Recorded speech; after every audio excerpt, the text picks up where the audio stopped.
फरीदा अपनी 3 बेटियों के साथ एक पुराने से घर में रहती थी। अपने शौहर के मरने के बाद उसने अपनी तीनों बेटियों को बहुत मुश्किल से पाला। वो सारा दिन धूप में खड़ी होकर सब्जी बेचती और जो पैसे मिलते उनसे वो अपना घर चलाती। उसकी दोनों छोटी बेटियां बहुत बिगड़ी हुई थीं, लेकिन बड़ी बेटी बहुत नेक दिल थी।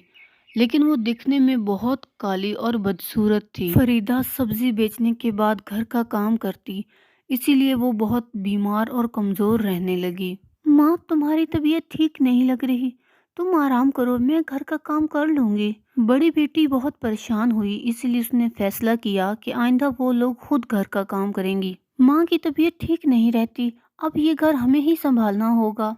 आइंदा तुम लोग घर में ही रहना और माँ का ख्याल रखना, घर के काम करना।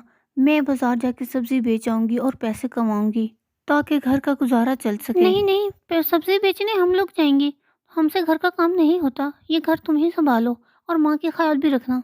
मैं छोटे को भी साथ ले जाऊंगी। लेकिन सब्जी बेचने जाते ही वो लोग या आपस में खेलने लग जाती और या किसी सायादार दरख्त के नीचे बैठकर बातें करने लग जाती। ग्राहक उनको बुलाते रहते, लेकिन वो सुनती ही ना। तभी कोई उनसे सब्जी ना लेता। तुमने इस कलमुही के काम देखे हैं? खुद तो घर में मजे से बैठती है और हमें धूप और गर्मी में सब्जी बेचने भेज देती है। कल से हम दोनों घर बैठेंगे और इसको सब्जी बेचने भेज दिया करेंगे।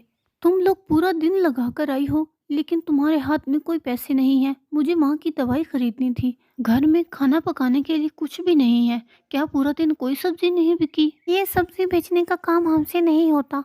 कल से तुम जाओगी और हम लोग घर में बैठ के माँ का ख्याल रखेंगी। घर के काम तो बहुत आसान है, वो तो हम खुद ही कर लेंगी। फरीदा की बड़ी बेटी पूरा दिन धूप में खड़ी होकर खूब मेहनत करती है और सब्जी बेचती है ताकि माँ की दवा के लिए पैसे जमा कर सके।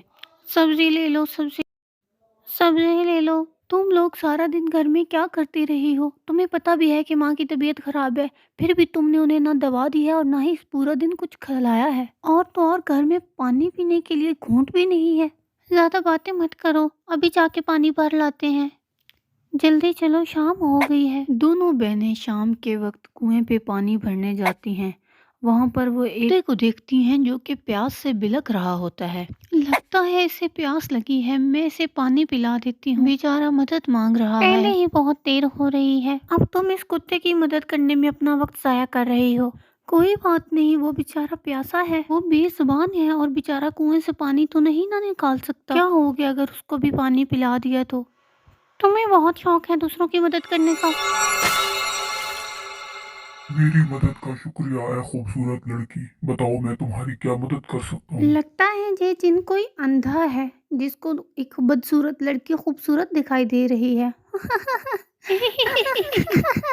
तुम्हें बहुत गरूर हो रहा है अपनी अच्छी शक्ल पे। इसका दिल किस कदर खूबसूरत है, अगर तुम ये देख लो तो तुम खुद पे शर्मिंदा हो जाओगी। मैं इसे अभी खूबसूरत बना देता हूँ।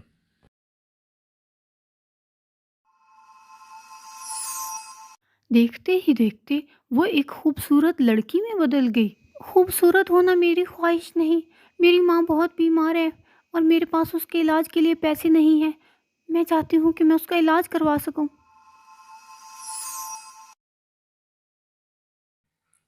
ये लो, तुम इससे अपनी माँ का इलाज करवा सकती हो। मदद के लिए शुक्रिया।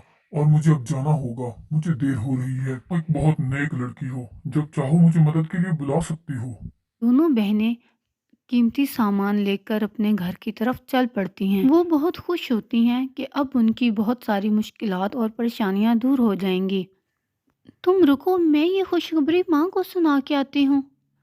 उनको जब पता चलेगा तो वो बहुत खुश होंगी। दूसरी बहन के दिल में बहुत लालच पैदा होता है। इतना ज़्यादा सोना देखकर वो छोटी बहन को बुलाती है और दोनों मिलकर सोना बांटने लग जाती हैं। ये तुम दोनों क्या कर रही हो? ये माँ की इलाज पे खर्च होने के लिए है। उनके अलावा दुनिया में कोई नहीं। अगर उनको कुछ हो गया तो इन सब चीज़ों का क्या फायदा? हमने सारा सोना 3 हिस्सों में बांट दिया है। 2 हिस्से हमारे, एक तुम्हारा। तुम इससे अपनी माँ का इलाज करवा लेना, लेकिन हम तुम्हें और नहीं देंगे। हाँ, ये पैसे सिर्फ तुम्हारे नहीं है, इस पे हमारा भी हक है।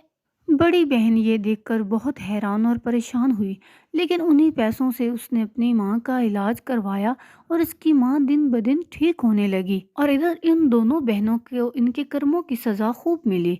जब वो सारे पैसे लेकर बाजार जा रही थी तो कुछ गुंडों ने उनसे उनके बैग छीन लिए और इस तरह वो फिर से कंगाल हो गई। उनके पास खर्चने के लिए कुछ ना रहा और बेचारी फिर से कंगाल होकर वापस अपने घर को लौट आई। माँ, हमें माफ कर दो, हमसे गलती हो गई, हमने बहुत लालच किया था इसीलिए हमें उसकी सजा मिल गई, हमने बहुत बुरा किया। बुरे वक्त और इस बीमारी के मुझे ये तो पता चल गया कि खुदा से हमेशा नेक और अच्छी औलाद की दुआ करनी चाहिए।